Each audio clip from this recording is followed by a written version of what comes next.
Donc, à un moment donné, les informations se multiplient, ça va partout. Et il est important de pouvoir créer dans cette identité, cette différence au niveau de la qualité.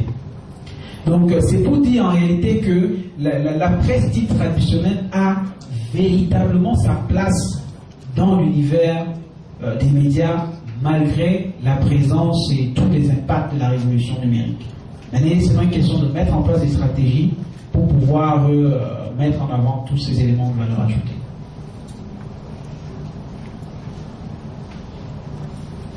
On va aller vite pour terminer.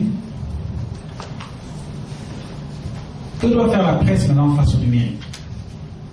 C'est clair, tout à l'heure j'ai parlé déjà de ça, du concept de marque d'information, le label de qualité. Et il est important pour la presse de valoriser l'apport qu'elle a dans l'univers du numérique. Parce que je prends par exemple une radio, une chaîne de télé ou encore la presse écrite, on va la presse écrite. Lorsque vous avez un scoop à un moment donné, je prends par exemple le cas d'un remaniement ministériel. Les choses changent de plus en plus.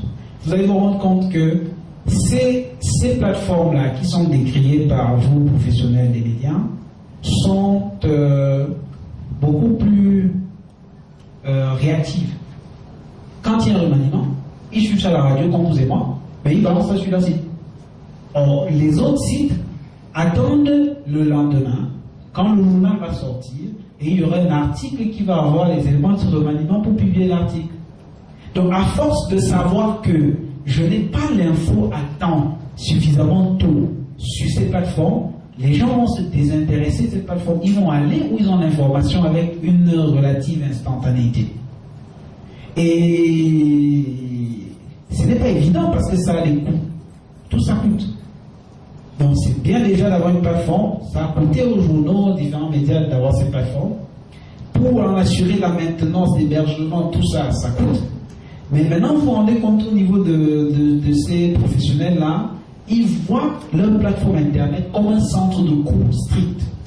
Voilà un truc qui nous consomme l'argent chaque jour. Donc, quand tu viens me lui parler de ça, ça me coûte l'argent cette histoire-là. Je ne vois même pas ce que ça me rapporte.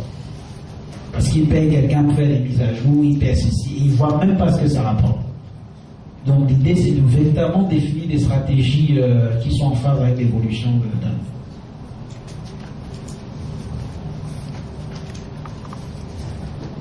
Donc pour conclure par rapport toujours à cet impact, à ce que la presse peut faire par rapport à cette révolution numérique, c'est de jouer véritablement sa carte.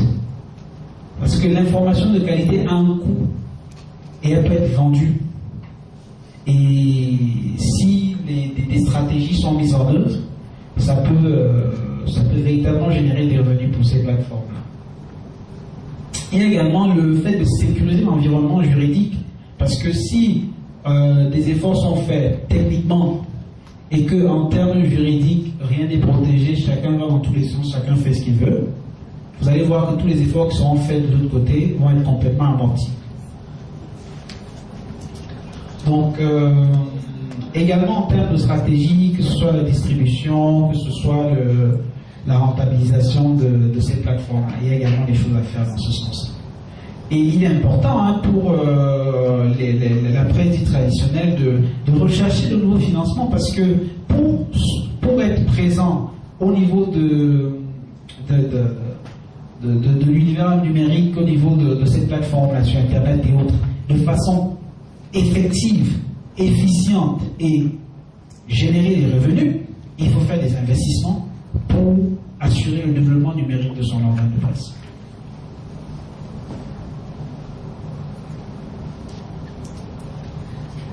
Donc il est également important pour les différents journaux, les organes de presse, de prendre en compte les différents changements, les évolutions au niveau des métiers. Votre métier est en train de changer. Il y a de nouveaux métiers connexes à vos activités qui sont en train de naître. Si vous faites abstraction de toute cette mouvance, de tout ce qui se passe autour de vous, ça va être extrêmement difficile. Donc voilà ce qu'on peut dire comme ça globalement par rapport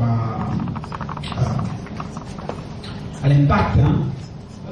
C'est vrai qu'on n'a pas beaucoup de temps pour ça, mais vous avez dans le CD qu'on va vous remettre beaucoup de documents, il y a des rapports, il y a des études qui ont été faites, des documents de 200-300 pages, le temps de les parcourir et à tout moment vous pourrez communiquer avec nous via le blog de Orange Presse Club Net Media Workshop pour tout complément d'information. Si on peut échanger une expérience avec vous, si vous souhaitez qu'on vous accompagne dans le cadre de votre projet, si vous voulez vous développer dans le numérique, nous serons à votre disposition. Bien.